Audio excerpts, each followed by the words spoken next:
The Secret of Dreams by Yacki Raizizun. Dreams. Everybody dreams, but there are few who place any importance to the phenomena of sleep. Before we can begin to comprehend or even analyze dreams, whether our dreams are symbolic or otherwise, we must first divert from our mind our materialistic conceptions of what the individual called man really is. The external or physical man is no more the man than the coat he wears. The physical man is only an instrument of which the real inner man or soul expresses itself in the physical universe. Various materialistic theories have been given in the past, trying to explain the mighty phenomena of dreams. But these theories have always been more or less unsatisfactory. Why? Because the materialist tries to explain the riddle of human existence without an individual human spirit, and his explanation will always be unsatisfactory. Dreams afford a separation of soul and body. As soon as the senses become torpid, the inner man withdraws from the outer. There are three different ways which afford this separation. First, natural sleep. Second, induced sleep, such as hypnotism, mesmerism, or trance. Third, death. In the above two cases, the man has only left his physical body temporarily, whereas in death he has left it forever. In the case of death, the link which unites soul and body, as seen by clairvoyant vision, is broken, but in trance or sleep it is released. The real man is then in the astral world. He now functions in his astral body, which becomes a vehicle for expressing consciousness, just as the physical body is an instrument for expressing consciousness in the waking state. Consciousness is not annihilated when the man is in the astral world. It is only temporarily suspended. Just the same as in the case of death. The man is fully conscious in the astral regions, clothed in the body of the astral matter. This astral body is in the physical and extends little beyond it. The astral world is here and now, interpenetrating the physical, and not in some remote region above the clouds as so many imagine. Man is a soul. He has a body. He expresses himself in three worlds. While he functions in the physical body, that is physical, emotional, and mental worlds. Just as the astral interpenetrates the physical, the mental interpenetrates the astral. The astral body in which man functions during sleep is the body of emotions and desires, and he expresses these desires and emotions in the physical life. The astral body in which man functions during sleep is very subtle matter. It resembles the physical. In fact, it is an exact reproduction of it, but it can only be seen by clairvoyant vision. When a man leaves his body in sleep or death, the spirit must leave the physical body before it will be rested and recuperated to enable it to undergo the strenuous daily toil of physical life. Here is an example. Let a man go to bed, say 10 o'clock. Let him sleep until 6 next morning. The ordinary man will awaken feeling refreshed and ready for his daily toil. Let him go to bed at 10, lie awake all night. Next morning he will not feel refreshed, and during the day he may feel sluggish and sleepy. Let him go to bed and lie awake night after night for a few weeks. What will be the result? He will be a physical wreck.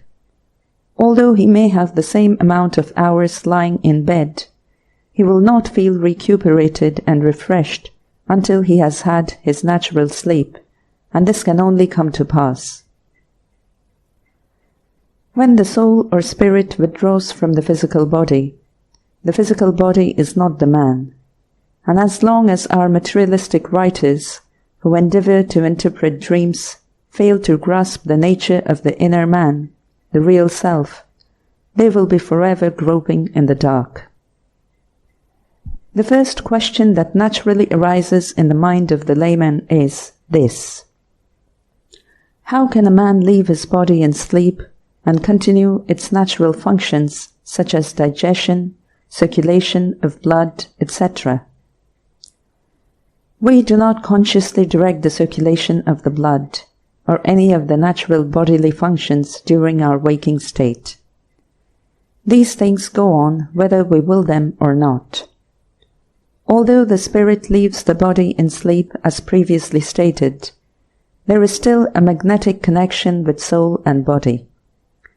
This magnetic connection acts on the sympathetic nervous system and the cerebrospinal, which controls the functions of the human organism.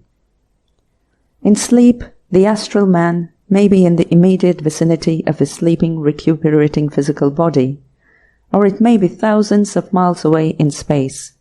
The magnetic connection still exists regardless of the distance. No matter what distance the astral man is away from his physical body, he can return to it with the rapidity of thought.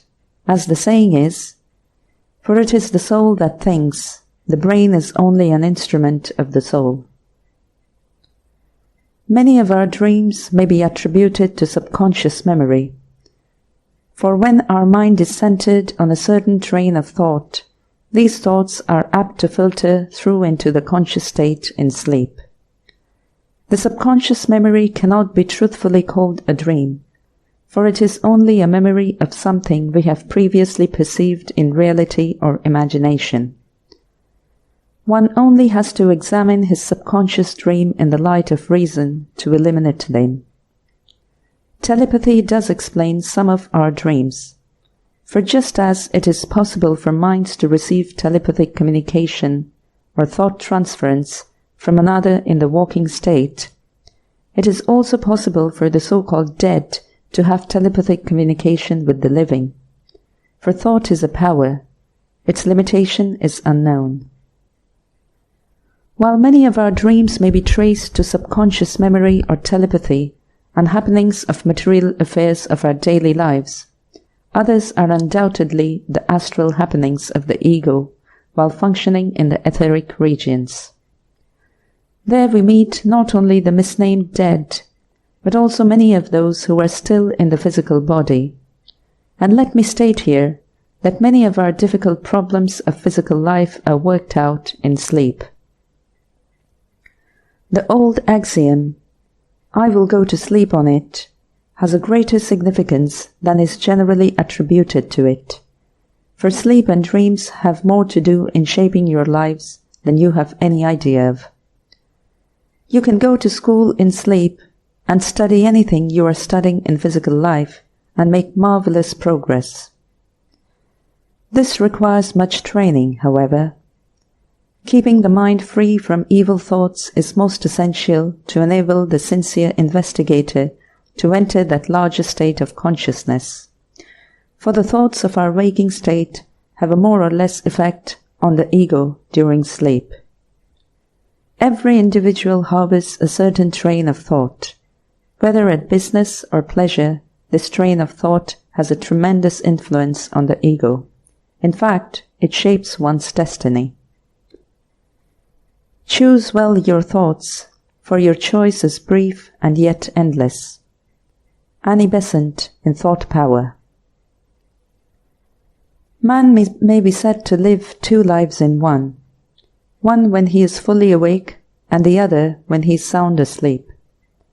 These two lives, of course, is the expression of his one existence. The highly developed spiritual man, as he retires into the interior world during sleep, realizes a state of spiritual bliss that is far beyond the stage of ordinary mortals. Man has been in the habit of looking at himself as a mass of flesh and muscle, with a slight chance of realizing the divinity within him. As the earnest soul gradually arouses himself, he finds his proper place in the universe, for within him are all the attributes of deity, and when he reaches the end of the long evolutionary journey that is ahead of him, he will find himself and know what he is destined to be, a god. Varieties of dreams. In order to distinguish and classify the different kinds of dreams in which everyone has an experience, they may be divided into 4 variations. Nearly all dreams may be classified under this heading. 1. Physical stimulus. 2. Subconscious memory. 3. Telepathy. 4. The actual astral experience of the ego or soul in the astral region. Physical stimulus may be the direct cause of impressing certain ideas on the physical brain, which may appear to be a reality. The falling of a book, picture, or any article in the room may cause the sleeper to dream of firearms. A soldier may dream of a battlefield. A sensitive female may dream it is a burglar. A person who throws the bedclothes off him on a cold night may dream of snow and ice. A continual dropping of water from a faucet in the room of the sleeper has been the direct cause of a friend of mine dreaming of a passenger train. The steady tramping of footsteps overhead may be the cause of dreaming of thunderstorms, etc. We must also take into consideration the physical and mental environments of the sleeper. The subconscious memory. The subconscious memory may be the direct cause of certain dreams. When the mind is centered on certain things, the sleeper goes over his life again and again in phantom fashion. He lives over the experiences of his daily life. Very often, the ego enlightens the sleeper of some material thing for his own benefit, which he may use advantageously in his waking state. But as he generally looks at the phenomena of dreams as an hallucination of the brain, he allows many a golden opportunity to slip through his fingers, because the materialist's brain cannot grasp things of the spirit. All the knowledge and rubbish of our past lives is stored up in the subconscious mind, where it remains in minute form. Memory is only the awakening of the subconscious mind, a long and forgotten incident that has made a deep impression on the mind, is apt to filter through into the conscious state in dreams. In time of illness, or when one's vitality is low, the dream picture of the past is apt to play a very prominent part in one's sleep. Childhood and long-forgotten scenes come up frequently and appear as real and genuine as if they had only happened the previous day. They frequently give the dreamer joy or sorrow, according to the stages he passed through. Every action of past lives may come up into the subconscious. Dreams of running around nude without any feeling of shame may be the memory of a previous existence. Falling from a high cliff or trees, being chased round by some wild animals, may be attributed to a primitive past. Dreaming of primitive people, places, and things only takes the dreamer a step nearer the Stone Age, from whence we came. Instead of looking at these subconscious dreams with horror and dread, as some people do, they should study them and shape their lives accordingly. Telepathic dreams or thought transference. Telepathy is a known and established fact. The connection between minds without material means of any kind has often been demonstrated by the very simple method of one person acting as a sender, while the other acts as a receiver. The sender thinks of a certain subject selected beforehand. He may write it down on slate or paper. This often helps him to keep his mind concentrated on the subject he wishes to send to the receiver. The receiver places himself in as receptive a position as possible. And keeping his mind calm, The impression he receives he makes note of. After a few experiences, he may find the message to be correct, word for word. This is telepathy. In sleep, there is often telepathic conditions between minds who are in close sympathy with each other, such as man and wife, mother and children, or people whose business brings them close together, may exchange thoughts during sleep. For instance, in one case, a mother received the thought of a boy who was away from home, telling of his sickness. A few days later, she received a letter verifying her dream. A salesman dreams of a friend telling him of his company doing a big business in a neighboring town. Upon his friend's return, his dream was found to be correct. A lady in San Francisco, whose husband was in Australia, for 3 successive nights, dreamed of his returning to America. She did not expect him until early in the fall of the year. She was dreaming of him in the spring. On the 4th morning after her dream, she received a letter telling her about his unexpected return. These are so-called telepathic dreams, usually from minds of living people. Although telepathic connection from minds of disincarnate beings is possible. The actual astral experience of the ego during sleep in the astral world. The actual astral experience in which the ego sees distant sights and visions, which he knows do not actually exist upon the physical plane, such as communicating with the dead, recovery of lost and stolen property, having premonitions of a certain thing which actually happens, such as an approaching danger or death. Above are but a few of the actual astral experiences of the ego, which it endeavours to impress on the physical brain. Sometimes it impresses them by symbols, for symbols are the true language of the soul, and to know how to interpret the meaning of the symbols of your dreams is of the utmost importance to the beginner. A symbolic dream, which is an actual astral experience, can only be interpreted by the dreamer himself, for no one lives your life but yourself. The first impression you receive intuitively of a dream you see symbolically is usually correct. The reason the layman does not interpret his dreams correctly by following his intuition is because he generally has some material idea of his own concerning dreams. Here is a dream that may be said to be an actual experience of the ego. Taken from the Chicago American, July 17, 1920. Dreams sons drowned. Found bodies in river, Burlington.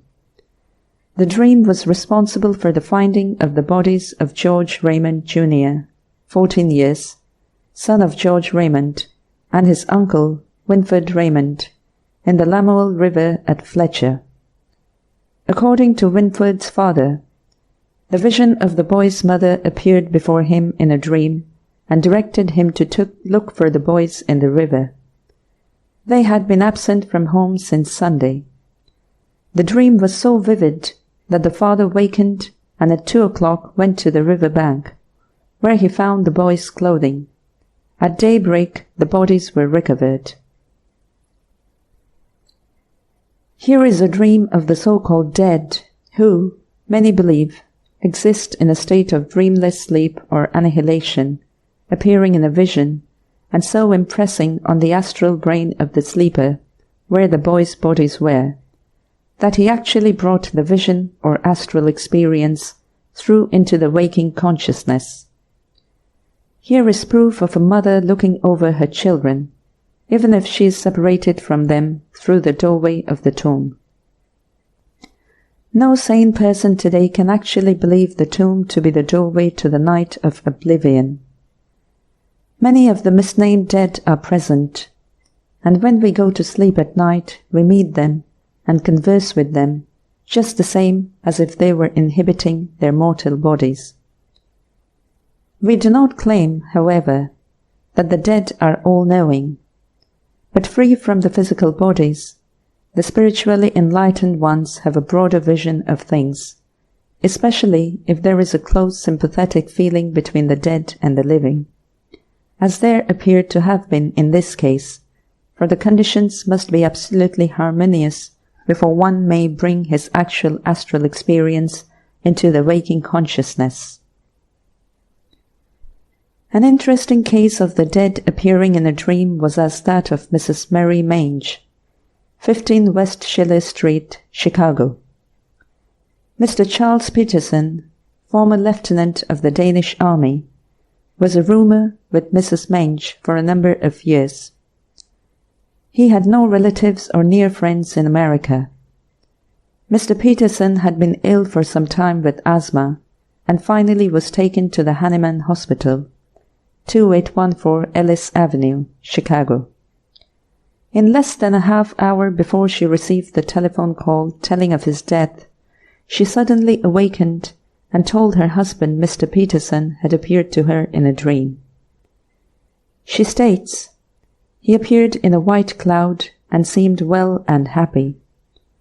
He died about 1:30 a.m., Saturday, March 18, 1921.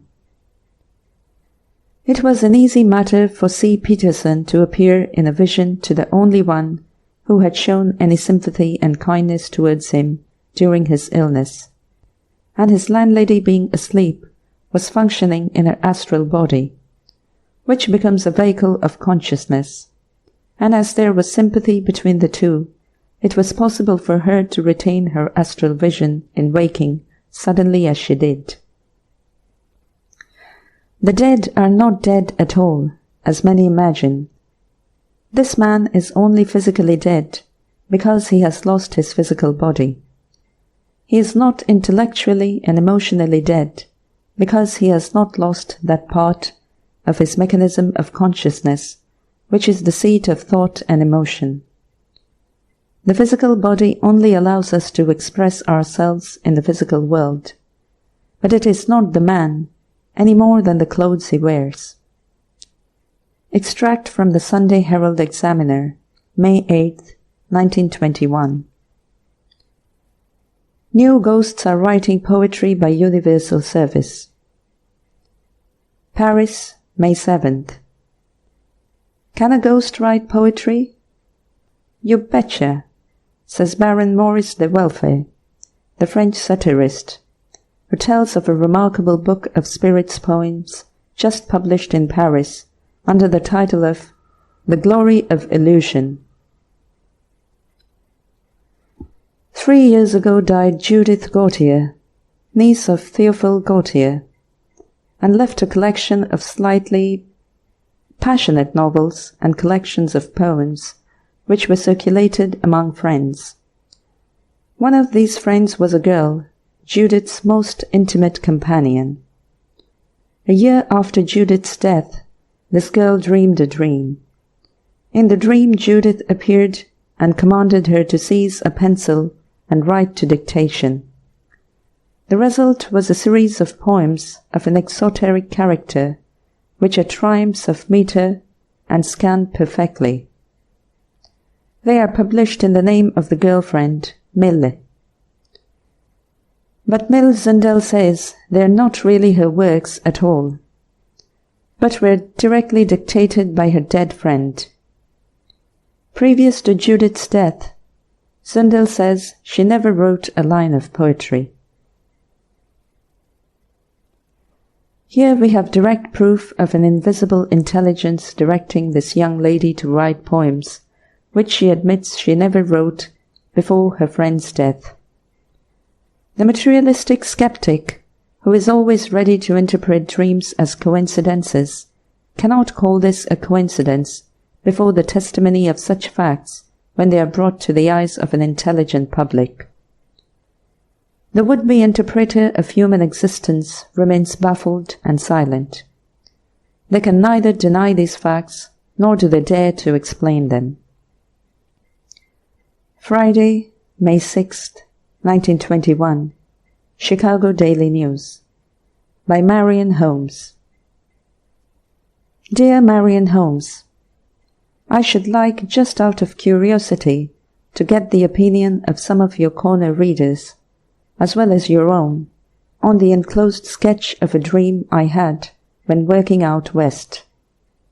About 26 years ago, I was working in the west near the mining country, and one night I dreamed I was in a mining town, the name of which I did not know in my dream, nor had I ever seen it in reality. I was crossing the street to a store building painted white, and in my hand I carried an envelope that I was to deliver to the boss of the store.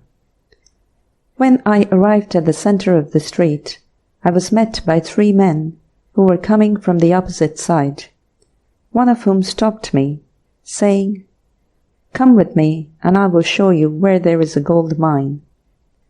I replied, "I haven't time to go now." But he insisted, "Well, come anyway, and when you have time you can go and get it." So I went. We started off in the direction of what I have since learned is the richest locality in gold mines, and after walking a while, we seemed to float through space. Then we came to the ground a few feet from the top of the mountain. We walked up to the top and again floated in the air in a semicircle, landing at the foot of another mountain a few miles to the west. The stranger said, "I want you to note the peculiar formation of this country and the stream, and right here, walking about a short distance, is where you will find the gold." About 3 months later, I decided to return to Chicago, and in the train I met a cigar salesman who, as we soon became friendly, insisted that I should locate in one of the towns on his route, and gave me a letter to a certain friend of his in the mining district. When the friend had read the letter, he wrote another to a friend of his own, on whom I was to call. As I went down the street, I carried the letter in my hand, and as I crossed the street, I stopped short, for the store I sought was the store of my dream.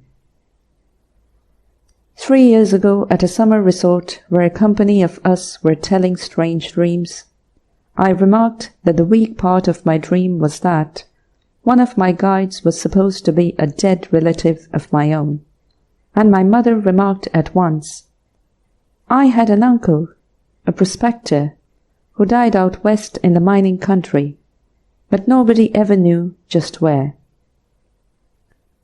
Chicago. Curious. Marion Holmes's answer.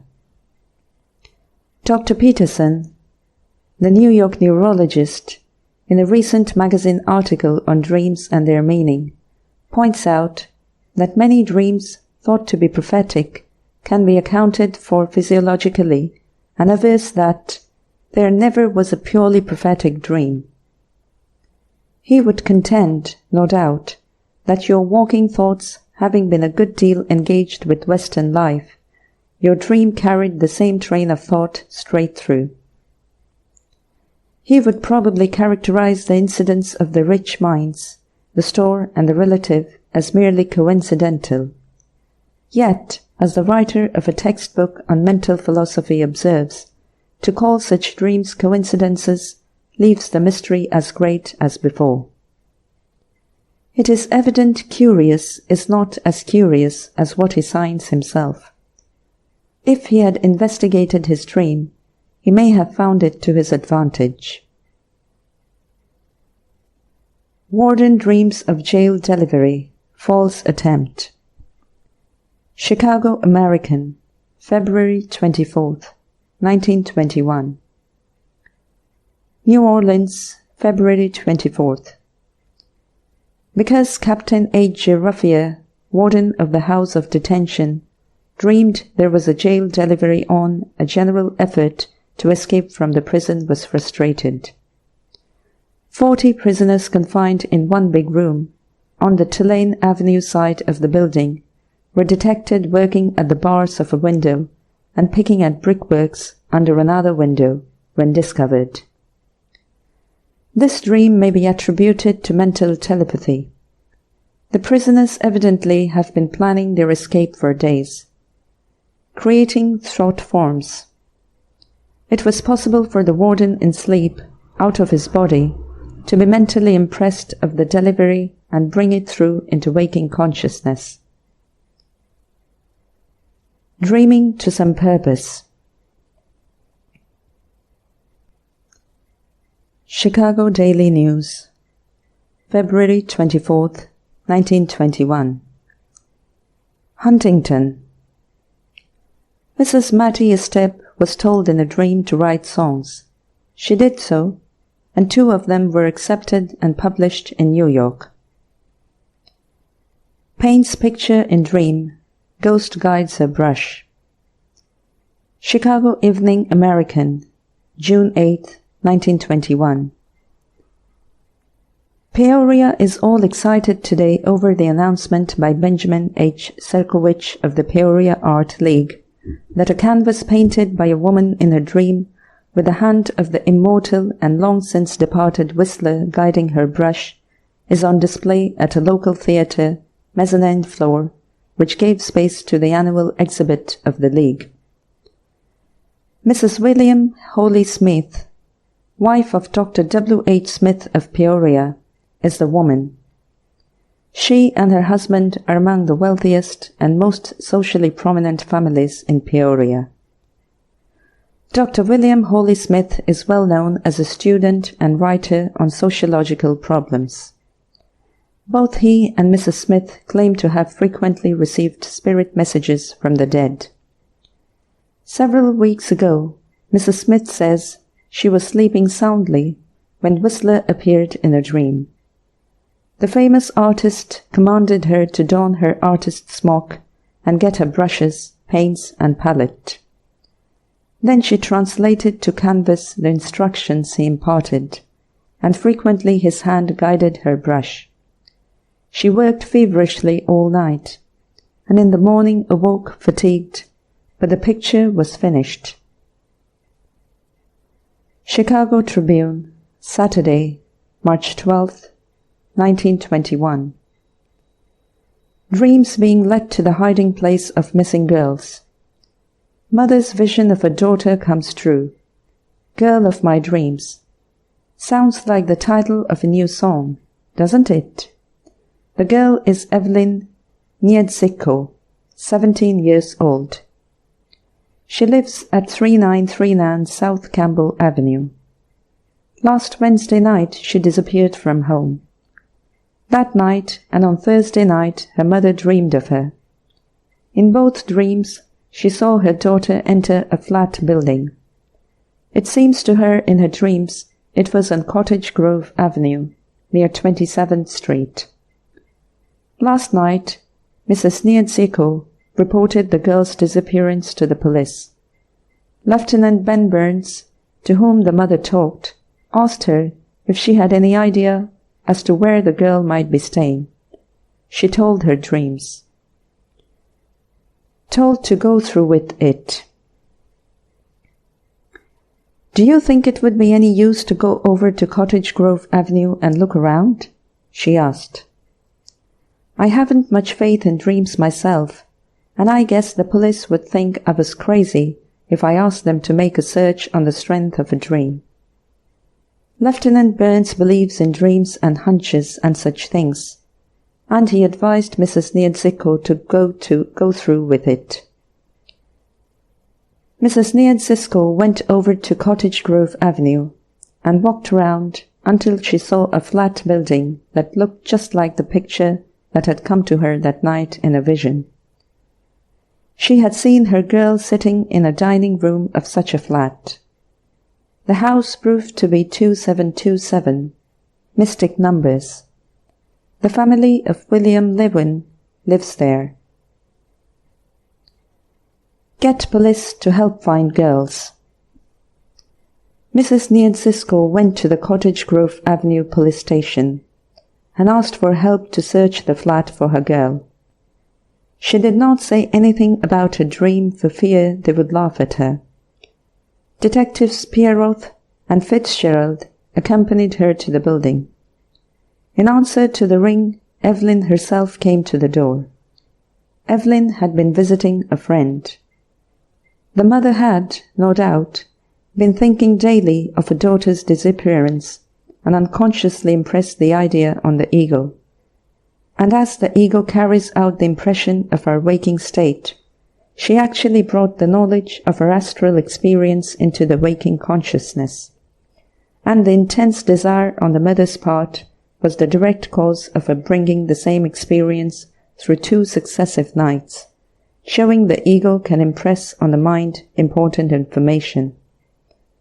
The ego is also the source of premonitory dreams. Has premonition. Drops dead in Hotel La Salle.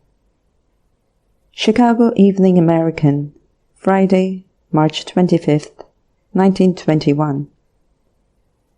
Christian H. Ron, 60, President of the C. H. Ron Warehouse, 372 West Ontario Street, dropped dead in the traffic club on the 18th floor of the Hotel La Salle, 2 weeks after he had informed his son-in-law, C.A. Christensen, cashier of the Mid-City Trust and Savings Bank, of a premonition of death. Locklear forecast death. Friend of aviator tells of stunt flyer's premonition. Chicago Evening American, August 4, 1920. Fort Dodge, August 4.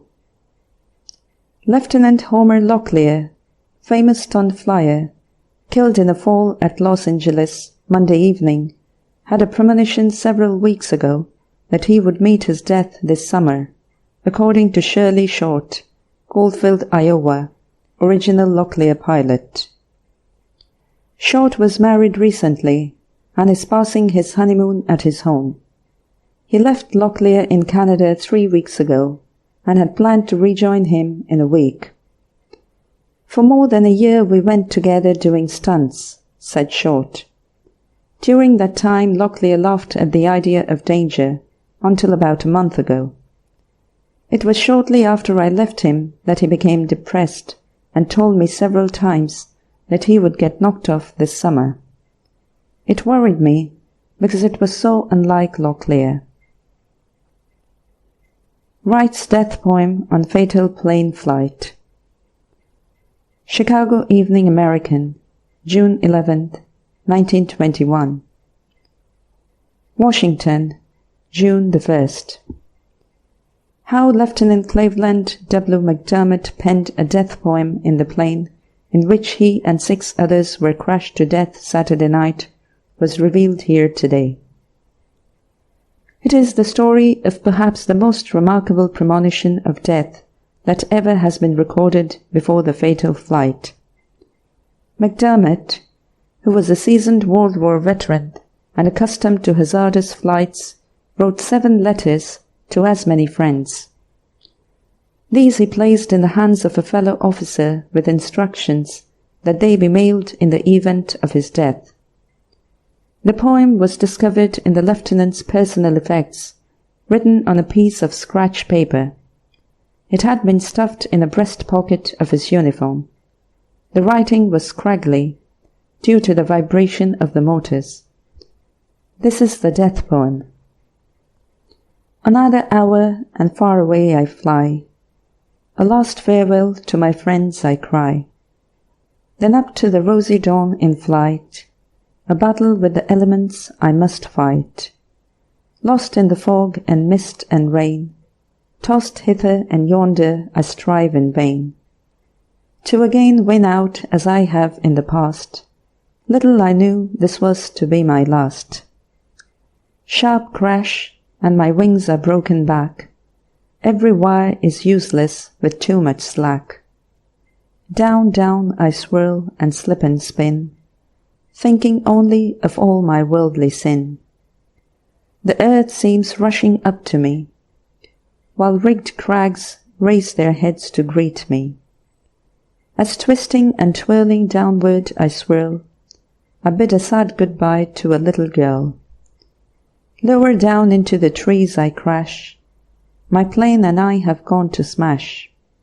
Up from the Mars call me, my untouched, unfettered spirit flies, straight to the mothers waiting overhead. Although no one, so far as is known, saw Lieutenant McDermott write the poem, his fellow officers at Goldingfield pointed out today that every indication points to it having been written during the hour preceding the fatal crash. His first act following the premonition was to write the farewell letters, said a fellow officer today. The poem obviously was written under the vibration of engines, so it follows it must have been said during the last few minutes of his life. The officer to whom Lieutenant McDermott entrusted the farewell letters mailed them a few minutes after he heard of the fatality. In this case, the premonition seems to have served its purpose advantageously. Death had no terrors for Lieutenant McDermott. Son's dream locates its father's body. Chicago Herald-Examiner, Thursday, June 23, 1921. Dickinson, June 22nd. A dream in which he saw the spot where his father's body lay led Raymond Everett's, 11, to discover the body yesterday. Tom Everett's, the father, was one of the 3 section men drowned by a flood near Medora Saturday. Several years ago, the boy announced the death of an aunt shortly before a telegram confirmed his prophecy. When the ego impresses the lower mind of approaching danger, in dreams or otherwise, it is simply for the individual to be prepared for what is in store for him, just as a wise physician tells his patient when the end is near to be prepared. Miss Miller, 375 Brenner Street, Muncie, Germany, had a premonition of her brother drowning.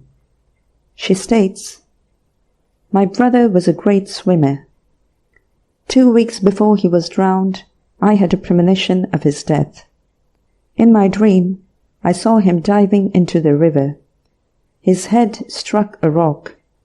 Then I saw his lifeless body float before me for 3 successive nights. I told him of my dream. I begged him not to go bathing, but he only laughed at me, saying, 'I can protect myself in the water.' His death was the exact working out of the premonition of his death." The student of dream lore knows the ego is ever watchful, and it always impresses the lower mind when danger approaches. There are also cases which appear to indicate when the ego is unable to impress the individual. The information is often conveyed through another person, as the above would indicate, who is sensitive enough to bring the information in the waking state. How to evolve the larger consciousness? It is a very difficult matter for the layman to bring his actual astral experiences into the waking state, but fortunately for us, any faculty that is lacking may be evolved. It takes a very sensitive instrument to register all that is seen, heard, and done, while out of the body. It also requires physical, emotional, and mental harmony, or the dreamer is apt to mistake an actual astral experience for an automation of the physical brain, or vice versa. To what extent the ego would guide us and warn us, if we were only sensitive and responsive to the delicate vibrations sent down into the physical brain, it is impossible to guess, says L. W. Rogers in his volume, Dreams and Premonitions. The extent by which we are guided and warned from the ego depends upon how much we are not swayed by our physical methods of artificial civilization, implying the power to impress the astral experience on the physical brain. The habit of our scattering thoughts must also be brought under control. One must be able to concentrate his mind on what he wants to think about. Camille Flammarion says, 1900ths of the human family never think at all. They are merely shallow receptives for the thoughts of others.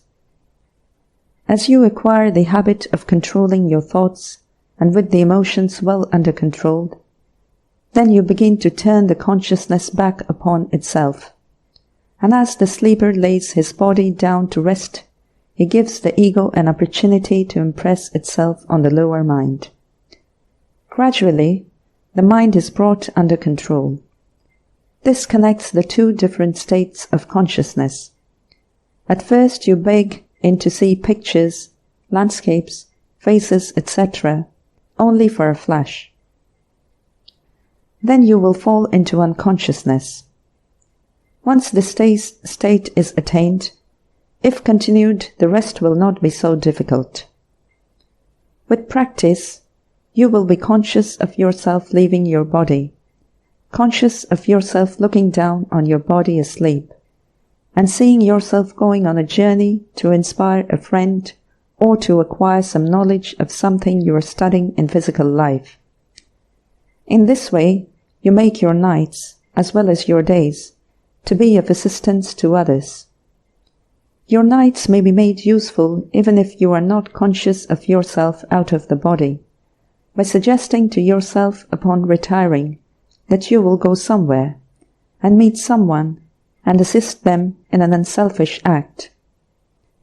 If you persist in your suggestion on retiring, your spirit will go where you demand it to go, although you may not remember your experience in your waking state. Just as is it possible for you to render help to another in sleep, so you can influence them from a good purpose. It is also possible for you to influence another selfishly. And let me warn you here, if you do, you are practicing black art, and as surely as night follows day, it will return and burn you as you justly deserve. So beware and think well before you act. He who dabbles in occult teachings for selfish ends treads on dangerous ground, and he will not attain his desires, but rather the reverse. The unselfish soul who acts unselfishly can be of much service to his fellow man, not only the living, but also the misnamed dead, and they can often remember their astral happenings in waking consciousness to the minutest detail. This requires rigid training. The beginner will find it to his advantage to resolve before falling asleep that he will bring his astral experience through into his waking consciousness. It will also well to keep a notebook at hand and write down your dreams in the morning, if you cannot remember your dreams. Speak to no one. Do not leave your sleeping chamber. Before the day is many hours old, your dream will come to you. In this way, if the student is patient and sincere, he will, in time, be able to find out many things of the invisible realm where his soul functions during the time his body sleeps.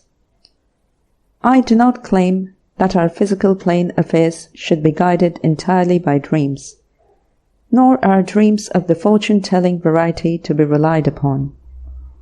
You must use your reason and judgment in this the same as anything else, and only when the student has attained to that point in his development where there is no break in consciousness may he be guided by the astral life. The mystic and sages go beyond the astral life. They go into a state of dreamlessness. Listen to what a great mystic said. In the waking state we are conscious of the objective universe. In dreaming we are conscious of the inner world. Then we are of great help to the living and also the misnamed dead. In dreamlessness, the true seer turns the light of consciousness back upon itself, and in its own light sees the gloom of nothingness. Imagine for a moment the absolute non-existence of the vast world devoid of sight and sound. What remains? A vast space. Imagine the vast space to be void of ether and the subtle seeds of creation. Perfect stillness reigns supreme over the ocean of universal space, beginningless and endless. What supports it? It is supportless, soundless, cloudless. He does not see, yet he is not blind, does not hear, yet he is not deaf. He goes beyond the feeling of time and space. Every time the true seer enters a state of dreamless sleep, he enjoys the span of ethereal glory. His consciousness is centered in the bosom of the Absolute. The End.